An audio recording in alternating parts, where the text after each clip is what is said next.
Give it just another minute as folks are chiming in.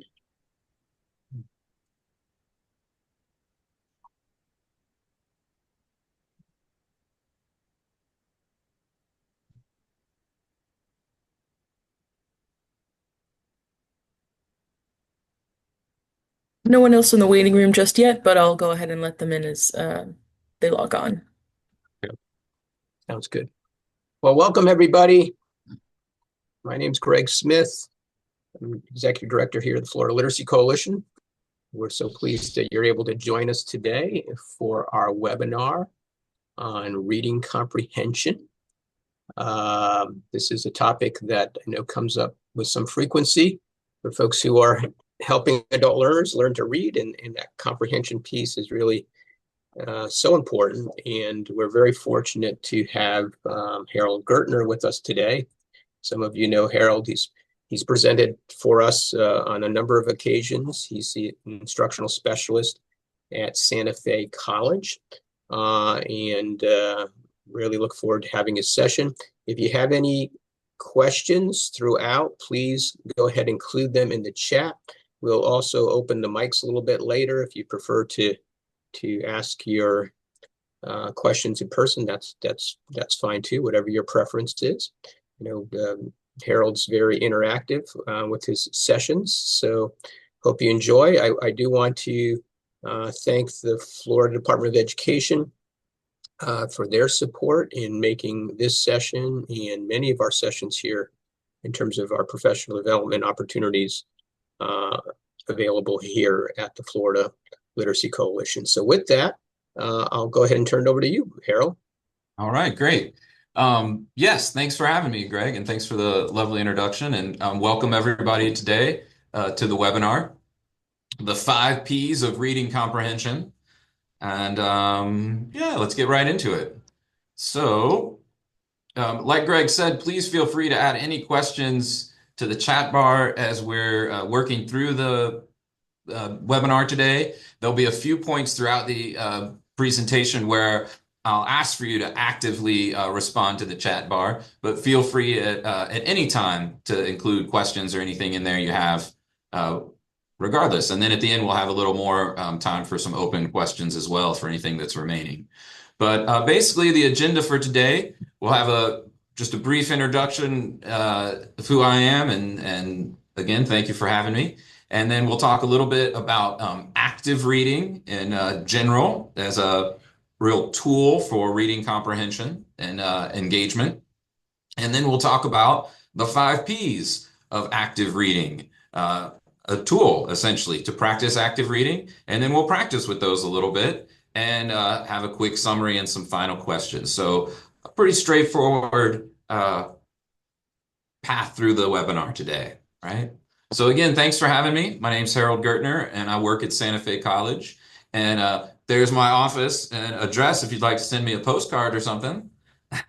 Or my work phone number if you need to give me a call and have any questions. Or more likely than not, there's my email at work, which is probably the easiest and most common way for us all to catch up and follow up with things these days related to work. So feel free to reach out to me anytime about this or other webinar topics that I may have been involved in. So, like I said, we're going to talk about active reading today, and just kind of in general first. So I have a question for you all here in the corner of the page. Have you ever read an entire page of a book or a magazine or anything and got to the bottom and you couldn't recall what you just finished reading? Couldn't recall what you read at all. Doesn't even feel like you read it. I mean, you read the words, but you can't recall what was on the page. All right, I see an absolutely, and I have. Excellent. Maybe somebody's done that today, right? It happens all the time, even with very practiced, accomplished readers, as all of us in this webinar are, and as all our students see us as accomplished, very good readers. We all slip into moments where we're passive and not as engaged with our reading, and we're just reading the words and they're coming in and just going right out, right? And we're at one level, from the outside, it looks like we're reading the book or the whole page or whatever we're on. And but from the inside, we're not really. And our students experience this all the time, where they are stuck reading word for word instead of really reading the whole sentence, or they're stuck trying to analyze sentence by sentence instead of really getting into the whole page, or they just haven't been fully engaged at the moment, and they could have understood the whole page and gotten through no problem, but they just have slipped away for the moment, right? They're no longer actively engaged. Okay. And so this is a strategy, and we need to remind our students it's a strategy that we all practice, even if some of us maybe learned it at a time when it didn't feel like something we learned, like this was just how you read. But it is a strategy, a tool, a practiced way to stay engaged with the text. And you maybe do a lot of the things of active reading all the time as you're reading without truly saying to yourself, this is what I'm doing. And by that, I mean things like this little third bullet point here. You're constantly asking questions about what you're reading. Or maybe even at the beginning, you look at a title of a magazine article and say, what do I know about this? Am I interested in reading more about it? And as you read more, you're actively looking for those questions to respond to what you thought you knew about it, or what more you wanted to know about it, or you're digging deeper into that. Similar with when engaged, developed readers read for in a persuasive essay. You're reading for bias naturally. You're naturally looking for the deeper meaning of the text and kind of playing the game of teasing out the information, right? So that is active reading, and it is a practice skill. And there are many, many ways to accomplish active reading. Some of the things are as simple as taking notes. You're actively engaged with the text as you're writing down information, summarizing what you read at the end of reading it, or like I mentioned before, maybe asking questions that you're then going to answer while reading. All kinds of things, right? So we'll talk a little more about one approach to active reading, the 5 Ps, as I'm calling them. But basically, all active reading includes 3 things: pre-reading engagement, a while or during the reading activity engagement, and kind of a post-reading engagement, right? And so what I'm going to suggest and present to you here follows that same pattern. There's a pre-reading piece with a little what I call preview and predict, those 2 Ps. Then there's going to be a while reading piece, more the perceiving what you're engaged with at the time. And then a post-reading piece where we're going to process what we've read and maybe even create something to show we understand what we've read, or to share that meaning with others, maybe.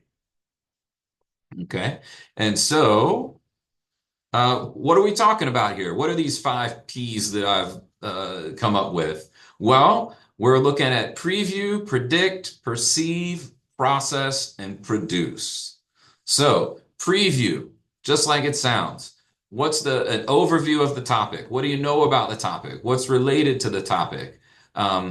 Predict, maybe looking just at the title, or the context in which you're finding the article or book that you're reading, or thinking about the author. What sorts of things might you expect from what you're about to read?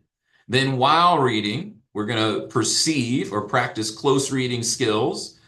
Some things that can help with that are things like passage structure, like knowledge of organizational structures, and searching for the transitional language that guides through those structures.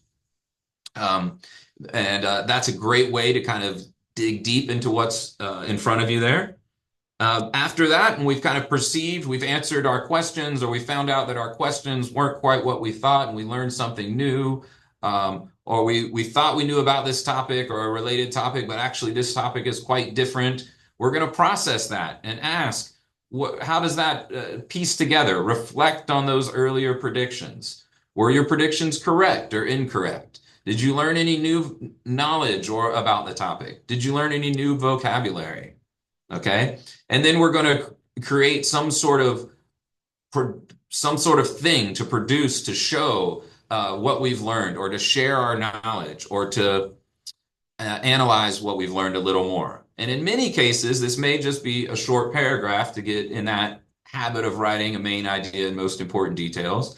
But it doesn't have to be that, and it doesn't have to start there. It could be other things as well, right? So part of what this is based on and why active reading works with this kind of asking questions or predictions or guesses about what you know or what you expect, knowledge, guesses about what you expect to know or knowledge you already have about a topic, is in much educational research. It's proven over and over again that if you can tie new information to existing information in your brain, that your retention and comprehension of that is going to be greater.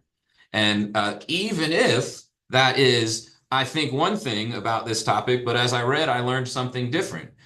We've probably all had situations where we learned more from making a mistake than we did from being correct. And it's the similar sort of thing with learning something through active reading. Yeah, and so this is trying to get into that sort of a practice with your students in a process that they can fall into with a regular habit after repeated practice. I guess I should have added a sixth P for practice. But let's dig a little deeper. So what do we mean by preview and predict? The first piece, the pre-reading piece, okay? Basically for preview, what I'm mainly looking at with students or encouraging students to try here is look primarily at the title, maybe a subtitle, maybe the first paragraph if it's a longer piece, right? And then and ask yourself, kind of like we've already mentioned, what do I know about this topic or related topics? Or in some cases, it may be, have I ever heard these words before? Is there a word in here that sounds familiar? And if so, where did I hear that? Does that have some connection to what I might be about to read? What was that context I heard that word in, right? Oh, sorry, I thought it was a chat for a second. Okay. Yeah, and so stepping further with this, we've kind of previewed the overall title, subtitle, first paragraph maybe, and then we're predicting a little bit. We're adding in a little more to our preview with what kind of context is this in? Is it a magazine? Is it a commercial or an infomercial? Is it an encyclopedia? Is it, I don't know, a biography or any sort of context that might tell us something about what we might expect in terms of structure or content, right? The author, do we know the author? Does it say if they have any credentials or a title? That again can help us guess as to what might be coming up. We're previewing or guessing what we're about to see, what we're about to expect. Is there any tone or purpose that we can pull from the title, subtitle, or first paragraph that might, again, help us guess what might be coming or what we're kind of tune our mind up for what we're going to be looking for as we get deeper into our reading process, right? And so if we're going to try and do a little something like that, what might that look like? Let's try a little activity with the chat here. I want you to share a few thoughts. So we'll go one at a time. If we're looking at let's make the minimum wage a living wage. What if that was the title for an article we were about to read with our students? Could we pull any information out of that about the type of information we might expect to receive? Maybe vocabulary, language, specific vocabulary we might see. Is there any bias in that title? Again, not that bias always has to be negative, but I make it clear when working with students that bias means a perspective, really. Often in our everyday language, bias has a real negative connotation, but it doesn't have to. So you could have a bias in favor of or against something, right? So is there any general bias or perspective, point of view that we can pull out of the title? Might we guess a structure? All right. Excellent. All right. And here we see some things. Okay. So I see supportive of raising the minimum wage. I would agree. It sounds like it would be supportive or biased in favor of raising the minimum wage. I see someone says some students have never worked. True, they may have never worked, but they have certainly been around working people and may understand the idea of a wage. And this may be more of a time where we need to analyze a little of the language and make some more extended connections than a direct personal connection. You know, has anyone in your family ever worked? Did they think they got paid enough money? Did they have enough to meet all their bills? What does minimum mean, right? And can we get to the difference between a minimum and living? Like, what are we talking about there? Those sound like, I mean, how do you live? How do you live without a minimum? Or how does a minimum not equal a living wage, right? Like, why are these separate ideas? So you can dig a little bit deeper into stuff with students, even if they haven't necessarily had the direct experience themselves. What else might we see or guess from this passage title, the Let's Make Minimum Wage a Living Wage? What kind of structure might we see? Or what kind of purpose might the essay have? Yeah, we could understand what job wages mean. We could use that as a jumping off point. Probably persuasive, exactly. Let's make it, exactly. And your students can start seeing, this could have a lot of good information, but it will be persuasive, encouraging you to side with one belief or another. And many of the students love it when you encourage them that learning to read well and analyzing critically what you're reading will help you come to your own conclusion without being pushed or forced into a belief, right? And then they'll get excited and read a little deeper. Excellent. Yes, bias, structure. All right. What kind of a structure might we look at? There's some different options we could think of here in terms of like cause and effect, problem solution, chronological, sequence, right? It could be structured different ways.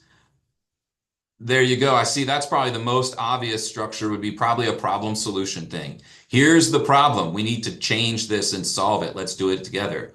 But I see another answer. Could be cause and effect, right? What happens when you don't have a living wage? Or how would having a living wage affect other things in the life of an individual or in the community, right? So excellent. Now, these are great little percolating brainstorm mind games, and your students are starting to get engaged with reading before they've ever gotten to the passage. They're starting to guess and think about what's coming before they've ever gotten into the deeper paragraphs. And that's something that typically they have not done before. They typically will pick up the paper and just start reading, not even read the title of an essay in the book or the title of the book, maybe even beforehand, or not necessarily reflect on it. What about this next one? Violent video games are harmless fun. What kind of things along the lines of vocabulary or bias or structure or things might we expect from that sort of a title?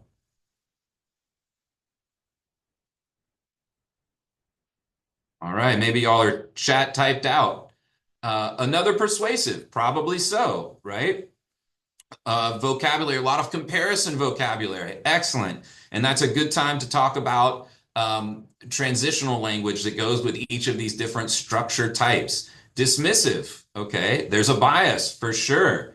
There's a bias in favor of violent video games, or we could say against the common argument that violent video games lead to violence, right?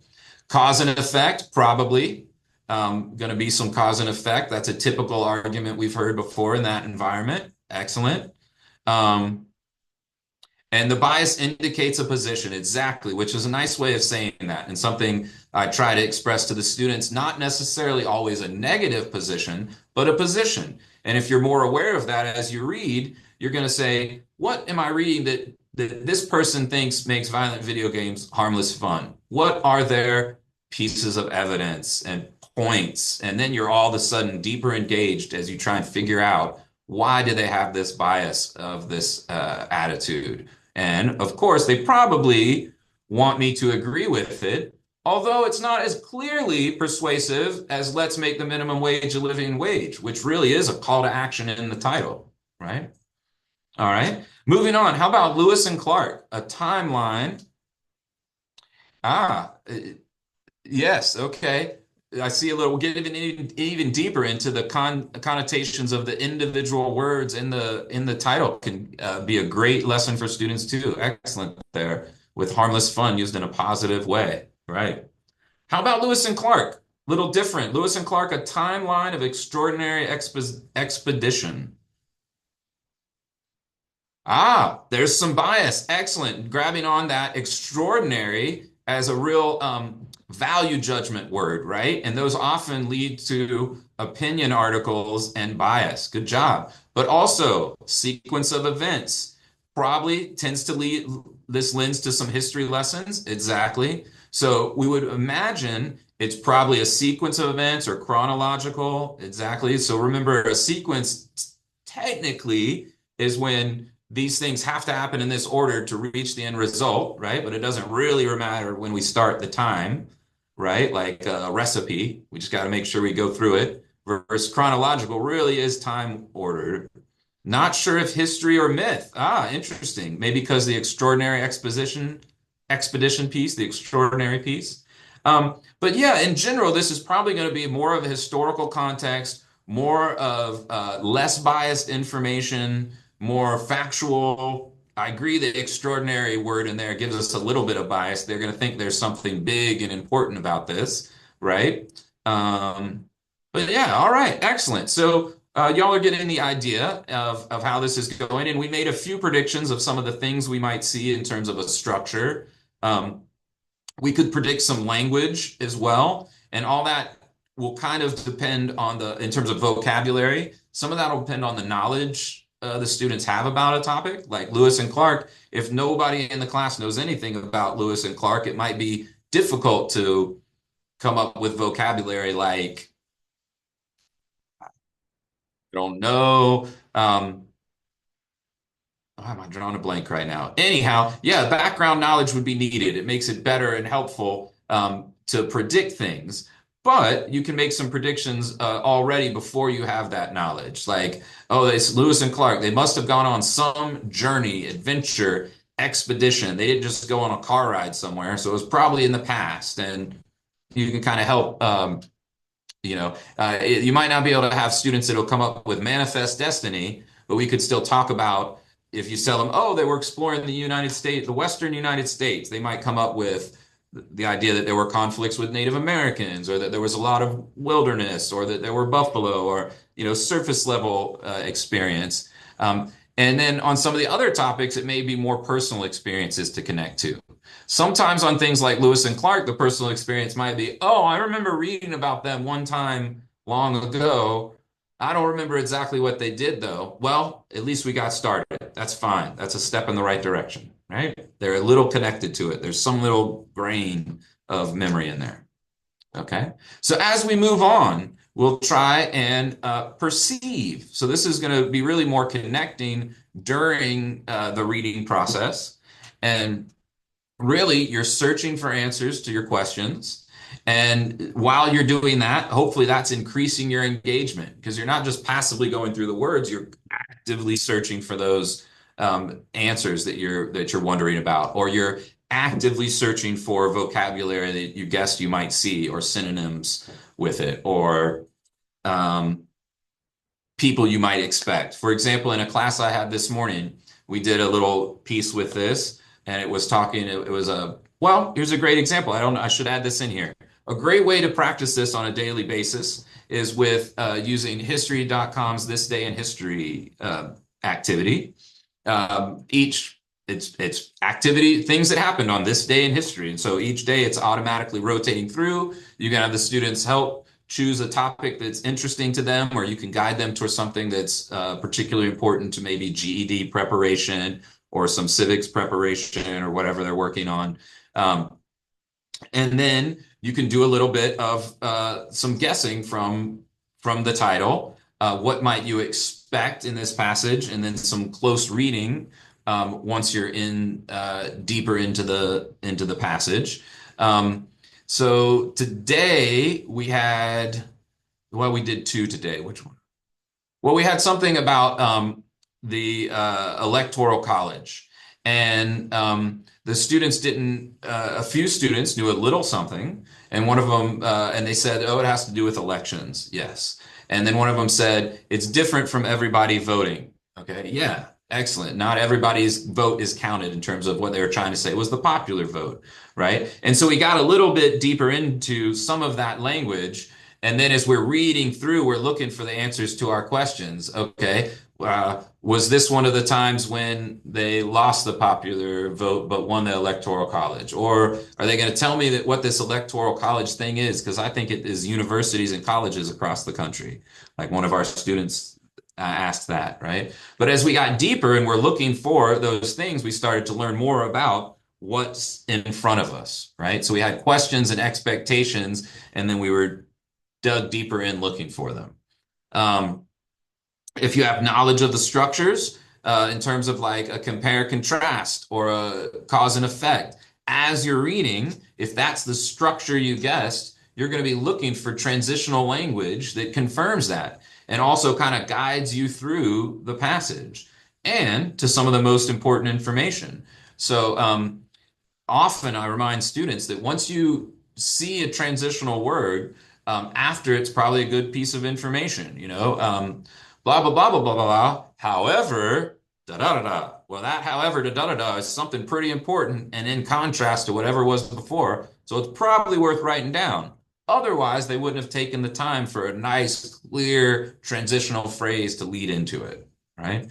That's not always the case. There are times when those are used and it's not the most important detail to note in the world, but often it's a good little tool to guide our students towards what's important. And then again, if they're writing things down, they're actively engaged with the reading even more.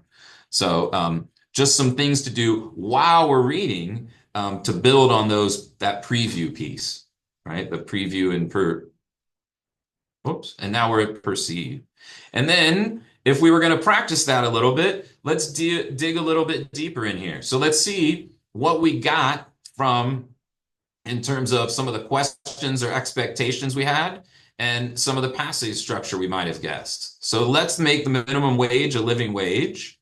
We correctly noted this is probably going to be, well, I shouldn't say correctly yet. Let's just remind ourselves. We noted from the title that it's probably going to be a persuasive essay, that it has some bias, right? We could say positive bias towards a living wage, or we could say it's negative bias against the continuance of a minimum wage, right? We mentioned a few possible structures like a problem solution or maybe a compare contrast. Okay, so those are some of the things we might be looking for. We might also be looking for any of the vocabulary or personal experience type things that were shared in our initial preview as we're reading through, right? So follow along with me here, right? Let's make the minimum wage a living wage. Raising the minimum wage to a living wage is not just a matter of economics. It's a moral imperative. Millions of workers in essential industries, from food service to healthcare support, are earning wages that cannot cover necessities such as housing, food, and healthcare.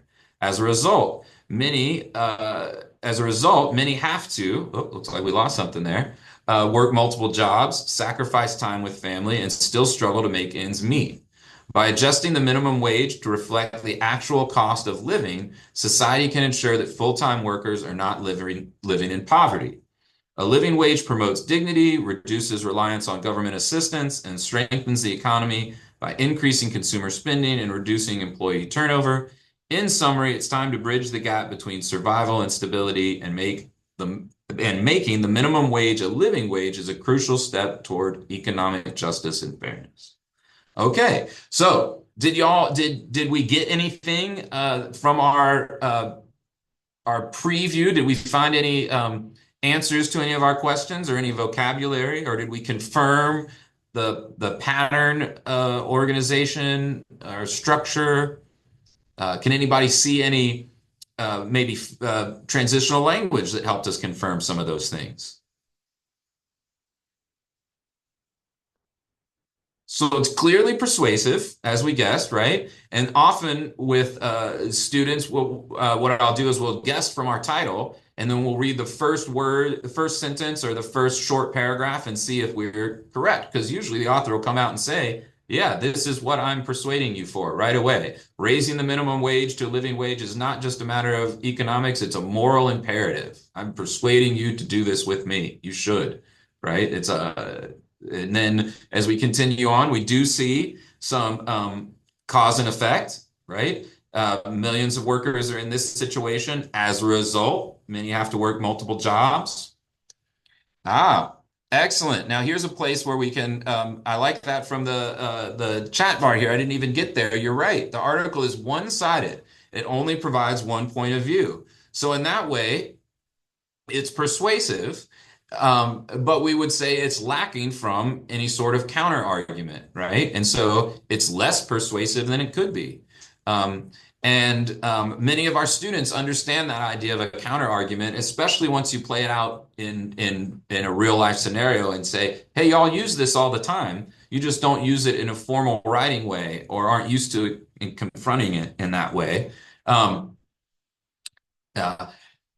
Mom, I want to go to XYZ Pizza tomorrow night. Now, I know the last time we were there, you didn't like it because it was really loud. But that was Saturday night, and there was a birthday party, and tomorrow's only Wednesday, and I've heard Wednesday is their slowest night, so it should be kind of relaxed. Can we go try it again? Right? So a student already would be like, you know, I know you didn't like their place last time, but here's why it's going to be better and would go again. So they're naturally in their everyday lives in different scenarios using counter arguments. And it's easy to point out how this is a little weaker because it lacks one. And yes, there's some data in here. So they're using some attempts at some data. It would be nice. What would make the data even better is if we had support or according to this or recognized authority, this is the situation, or according to studies from the Department of Bureau and Labor Statistics, or right? But excellent. Yeah, y'all all are pointing out some good things, and hopefully you see how a student might be a little more connected in here if they're looking for answers to their questions and looking for phrases like as a result and in summary and by adjusting to give a sense of the structural pattern and things of that nature. Okay. One other point of note, just to share, I'm not a big some AI proponent, but recently I started using a little bit of ChatGPT for some work-related endeavors, and it can be a somewhat useful tool at times to create short paragraphs, or, well, you can do multi-paragraph little essays very quickly too on a variety of topics or at a variety of difficulty levels, so that you can either engage students with all kinds of things they're interested in instead of only what's in a textbook you may have to work from. And you can engage students at different levels all within the same topic. They could all read about minimum wage issues, but read at different levels of difficulty, right? That's most appropriate for their learning needs. So it can be kind of a fun tool to play with a little bit. As a little bit of an artist and musician type, I must admit, very skeptical of some of the creative stuff, but some of the data analysis and even just wading into some of these short essay creations is pretty impressive. So I encourage you to give it a try if you're interested. On to another one, another quick little practice here of our perceiving. We talked about the Lewis and Clark, a timeline of an extraordinary expedition, sorry. And we mentioned that it was probably going to be more or less informational, although there could be some bias in that strong language of extraordinary, right?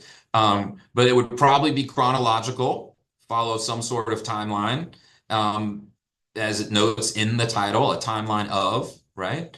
And well, even though it has a little bit of bias in the title, we would expect it to be more informative and less persuasive than some of the other things we've read so far, some of the other titles we looked at, right? And so if you're looking at it here, you could probably, just by scanning it very quickly, see it is a little bit chronological, right? We've got some dates popping out and a few phrases as well. So like 1804, and over the course of more than 2 years, beginning at that time in 1804, concluding their return trip in 1806, right? So it is a little bit of what we guessed. There are some other things in there that the students may or may not have guessed or come up with when we were doing kind of what is this about, or what vocabulary might you expect. Someone might have come up with Saskatchewan, right? Heard a famous story or seen a movie about this, but someone, they might not have. We might have come up with we're headed to the Pacific Ocean, but maybe we didn't know that we were going anywhere near the Columbia River. Sometimes you don't know about a land feature unless it's near where you live or where you've traveled. We might have guessed there was some wildlife and different cultures that they were going to run into, because maybe we came up with the idea that they were going to run into some Native American tribes, right? So similar sort of thing. Hopefully, you can see again how kind of previewing your brain for this and guessing bias or purpose or structure or potential vocabulary, all are things to help pull you deeper in more actively while you're reading. And while you're reading, I mean really while your students are reading, of course, right? Okay, and let me keep going. Open up some maps. Exactly. That would be a great thing to do. And maps are a lot of fun, and there are some maps on the GED, of course, and on other things you encounter in the world. Just understanding how to read a map is an important thing, even if it's not a paper map anymore and people are all on their phone maps. But yeah, maybe that came up as we were discussing what does it mean if something is uncharted? Maybe the students have no idea that there was a time before maps when these people just set out looking and trying to figure out what was there and create a map as they go, right? But maps are a lot of fun. And a side note on maps, in the chat bar there, if you haven't used it, Cetera, Setera, is a great free online and downloadable app to practice maps. Start with the United States and then work your way out from there. It's got maps from all over the world for countries, states, capitals, certain land features like geographic features. Yeah, a bunch of different things to work on. Flags, all kinds of stuff. Very cool.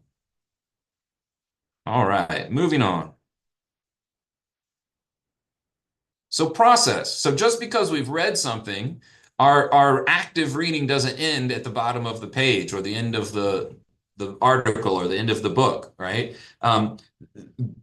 Good readers, active, engaged readers process what they're reading. They reflect on their predictions and they pull together the earlier knowledge they had related to the topic with the new knowledge they've gained on the topic, right? So as part of the process, your students need to learn to sit back and ask these questions. Were my predictions correct, or were they incorrect? And in what ways were they correct or incorrect? Like we mentioned earlier, sometimes making a mistake or being incorrect about something can lead to a deeper learning moment, right? And so guessing the wrong thing to come might be just as great a learning moment as guessing the correct thing that might be coming up in front of you, right? And those can be related to, as we've mentioned, bias, purpose, structure, vocabulary, yeah, and things like that. Anything new about the topic, like I mentioned, if you had some knowledge and you learn something new and tie it into that, that's a great way to keep that knowledge longer and increase your comprehension and retention, right?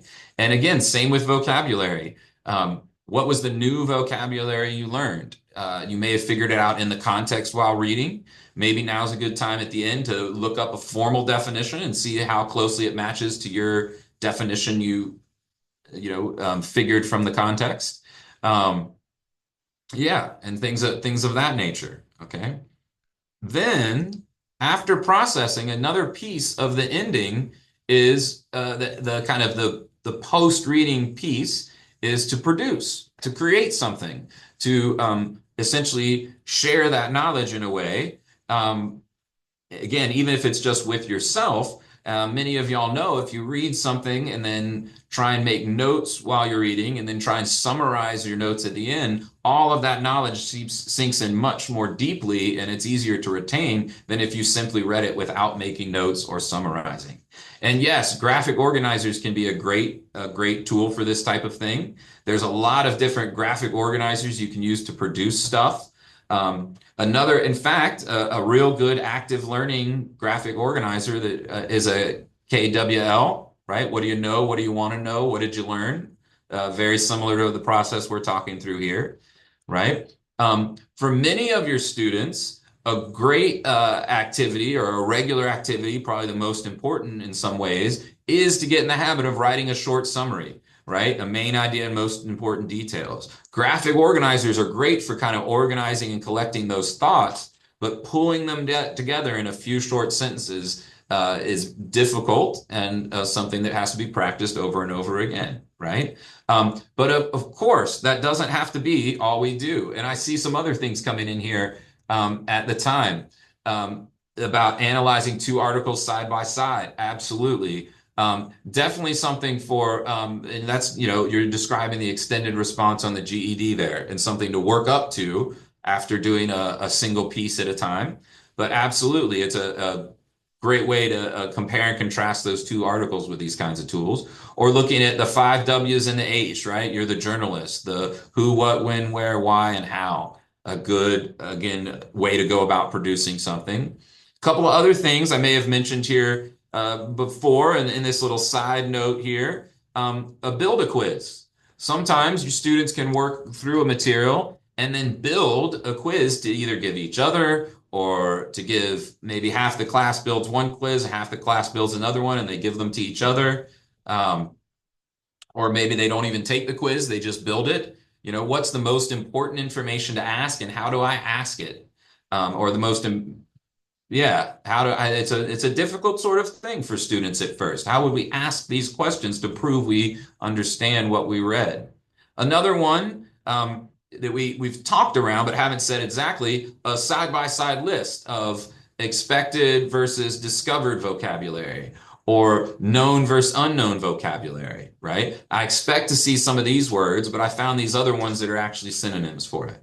Or as going through, there were a couple of maybe we call them kind of big words, but I knew them. But then there's a few other words in this particular area that are completely unknown to me, and I figured them out from context, but they're totally new, right? That can be a way to engage more deeply, to produce something based on what you saw.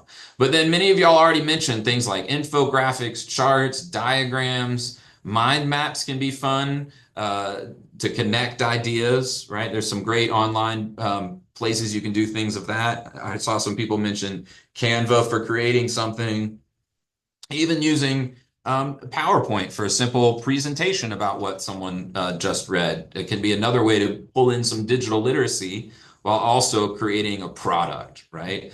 And the beauty about some of those things, particularly any of the Microsoft stuff like PowerPoint or Word, for example, they're so dominant in society that all the little tools and icons have been copied by most other businesses and software production, right? So that so that their tools can be used easily by people that are already comfortable with similar tools, which, is why all our, I don't know, in all your emails, bold is a big B and I is italics is an I on a slant and a U is with an underline, right? And all those kinds of things beyond that. So anything they create, like with PowerPoint in Microsoft PowerPoint, is also going to build them little digital literacy skills they can carry to other settings, right? Vocabulary practice. Okay, yeah, I'm a big fan of vocabulary practice, just not, I'm not a big fan of just vocab lists and memorizing vocab like back in my early elementary school days. Hopefully that's taught differently now. But looking at vocabulary and reflecting on it is an excellent skill, right? For sure. All right, let's move on here just a little bit more. So we're going to try and practice a little bit of this all together now, okay? So we're gonna remind ourselves, not the list, but the strategies. Okay, fair enough. I'm all on board then. Um, we've got a new little passage here. So, sorry, I'm trying to shrink the chat while still keep it where I can see y'all.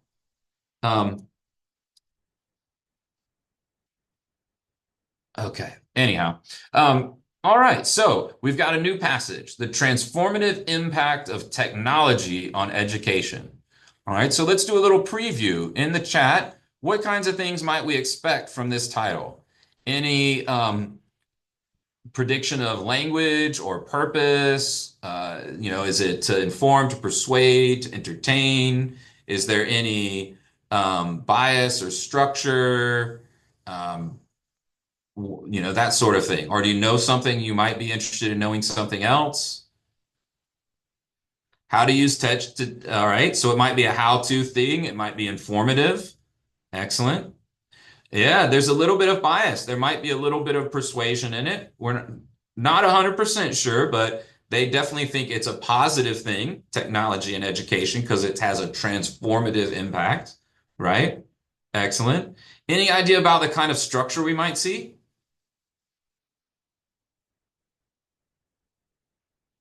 Sounds informational. Expect some high-tech jargon. I like that. And some positive bias. Okay, fair enough. That's a good summary. I agree. And yeah, we can expect maybe some cause and effect or some compare and contrast would be the two I would imagine, right? Here's what happens after you implement this technology, a good cause and effect. Or here's how things are different now that we have it, a compare and contrast from before versus with the technology, maybe, right? Okay, well, let's read a little bit and see if any of our guesses are correct and if we can find a structure or transitional words or any of like the tech jargon we expected. All right, so we've got technology has revolutionized education by increasing accessibility, enhancing engagement, and enabling personalized learning through tools like online platforms and virtual classrooms.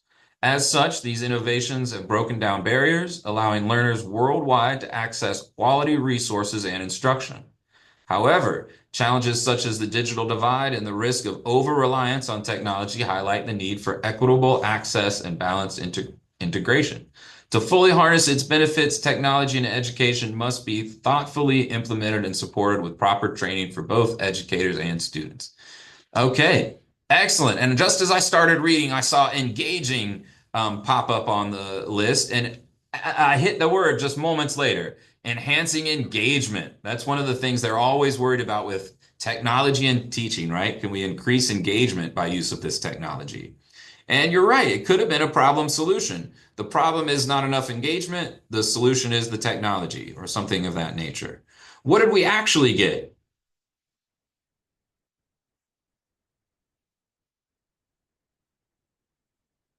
Okay, we got a little problem solution, didn't we? Or well, not exactly, I guess. But a cause and effect maybe more, right? With some worries, right? A little compare contrast in that nature, I suppose, right? However, there's some challenges, right? Here's all these great things. However, on the flip side, yeah. So a little jargon, I agree. I was expecting a little more buzzwordy stuff too, but there's some stuff in there. Great. It does give both sides of the story. Good point. And so hopefully our students will see that that is a better argument and as compared to one that only gave one side of the story and therefore shows less bias. But it is an opinion and it is lacking some specifics. I agree. If we had a longer passage, hopefully they give us some details and statistics to support or prove some of these things, right? What are some things we might do with students post-wise? Like, what are some of the ways that we can engage with this? We've already been talking. We identified that which of our structural predictions were correct. We've identified that it wasn't as jargony as we wanted it to be, but so maybe that if we'd had a better idea of the context, maybe if it was in a technical journal, that would have been a real good guess. Maybe this is just a newspaper magazine for a general audience, right? Um, Now I've got opinion, research. All right, excellent. Yeah, we need more research would be nice. Um, what can we do to have students engage with this topic and continue beyond just the reading? That might be a way to produce or connect with the reading too. Maybe search on the internet for a few of these technologies and then share a list of what they say are their impacts or benefits, right? Or look up some technologies or some educational approaches with technology and share some of the downsides, right? Um, and again, if your students many of, in my classrooms, I always try and have computers available so we can do things like that. Or on their phone, just tell them, jump on Google and let's search this up together. It doesn't have to be hardcore college level academic research. We're just talking the process to find the information we need, right? How would we get there to look up educational technology? What does that mean? What are some of the things that are going to pop up? And that can kind of dig it in a little bit. Talk more about some real world applications. Yeah, absolutely. Excellent. All right. So let's move on. Let's try one more here. And even though I feel like y'all have uh, oh, there we go. Yeah, I appreciate someone liking the idea of using the phone instead of fighting it. Yeah, I try and you all probably do this too, but just another pointer or way to deal with the phone. There are always going to be students in your room that have no problem putting their phone down and engaging with the class. There are always going to be students on the opposite end that can't set the thing down for 2 seconds. And so the more you can engage with those students on, hey, look this up for me. Like sometimes when I'm reading with out loud, we're reading as a group and a student's reading along and we come to a difficult word, we might use the context to figure it out, use some prefixes or suffixes to figure out what's going on, give our best guess as a group. And then while we're doing that, have the one student who's always fiddling with the phone and can't lay it down, hey, look up the exact definition of it for us so we can see how close we are when we're done, right? Or similar little things like if some whatever the topic is we're reading about, if it's solar and it says it's overhyped, I might say, hey, well, let's see how much solar is there in the United States today. Johnny, look up solar installation numbers for 2025 or 2024 or something, right? Because it wouldn't be a full year. And then all of a sudden they're engaged in finding something and not distracting the class, learning how to use their phone as a learning tool instead of just a gaming or distraction device, right? So it kind of helps everything all the way around. And I see Rob bringing back our focus perfectly to the actual thing in front of us, that he expects something descriptive about solar power and that it will have an anti-solar power or solar energy bias, right? Because the overhyped reality. So it's already saying that you've heard information that is misleading or overhyped. Excellent. What kind of passage might we or structure might we expect? Anybody have any quick thoughts there? I'm expecting just descriptive or explanation, right? Just here's a list of all the things that are overhyped, right? Could be. Or compare contrast. Good point. Here's why how solar compares to something else, and therefore this is overhyped because this other thing might actually do better but doesn't get the hype. Something like that. Good point. Excellent. All right. Well, let's dig in. Y'all kind of know where this is going. Y'all are probably already percolating with some additional vocab words in your brain, maybe some more uh, wild vocab here related to maybe photovoltaics, right? But solar energy is often portrayed as a flawless solution to the world's energy problems. Yet it comes with significant drawbacks that are frequently overlooked. First, the production and disposal of solar panels involves toxic materials and energy-intensive processes, raising environmental concerns. Additionally, solar energy is intermittent and unreliable without costly storage solutions, making it impractical as a primary energy source for many regions. These limitations, along with substantial government subsidies required to sustain the industry, suggest that solar energy may not be the sustainable panacea it is often claimed to be. All right. So what did we find in there as we were reading? Hopefully, as I was reading, you noticed some transitional language to guide us through some of the points they're making as to why it's overhyped.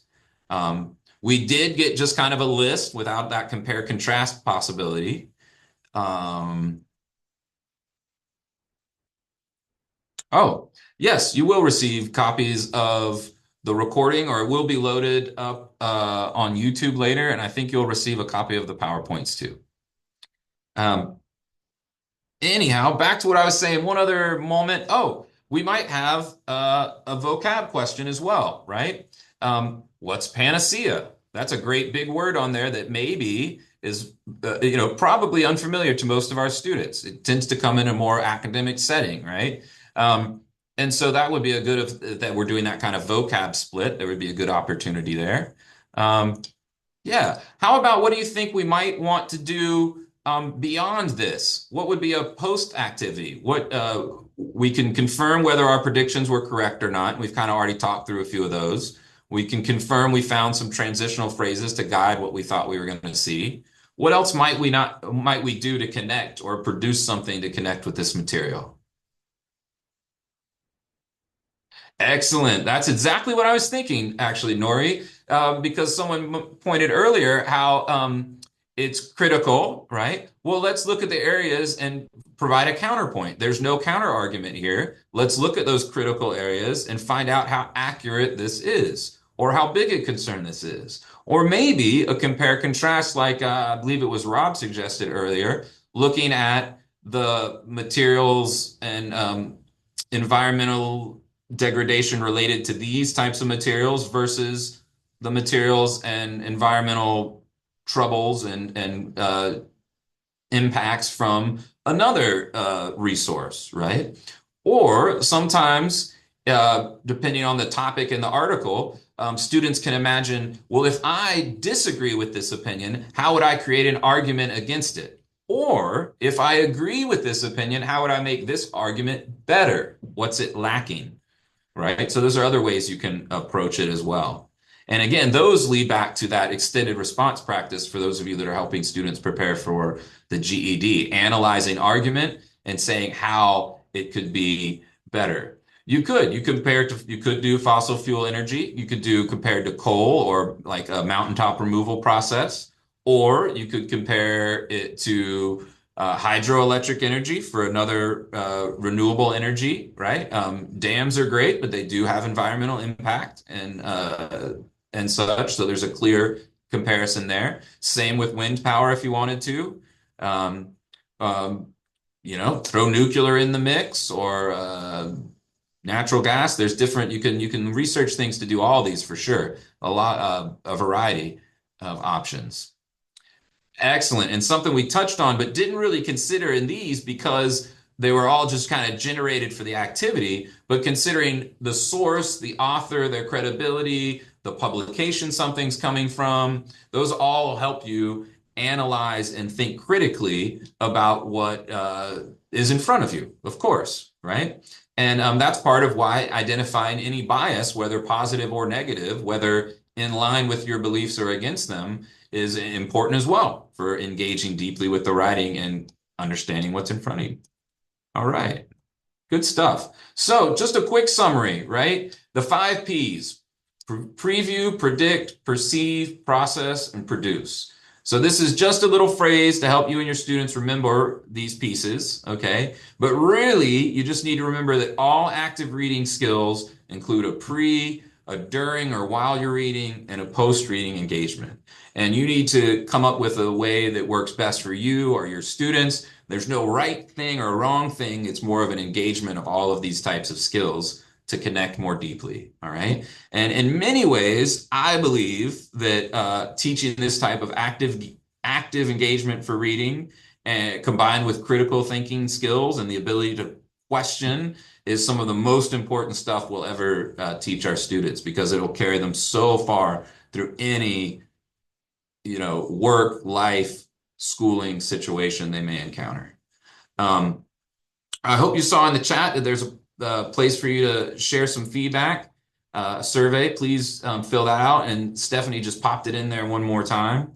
And if you have any other questions, we do have a few minutes still that I'm happy to take more questions. Or here's my email again. Please feel free to email me with any additional questions.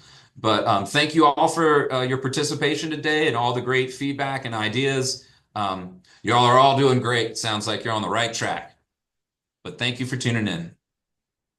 Okay, very good. Well, thank you, Harold. That was very informative. Any questions for Harold before we adjourn? And you can unmute yourself if you'd like.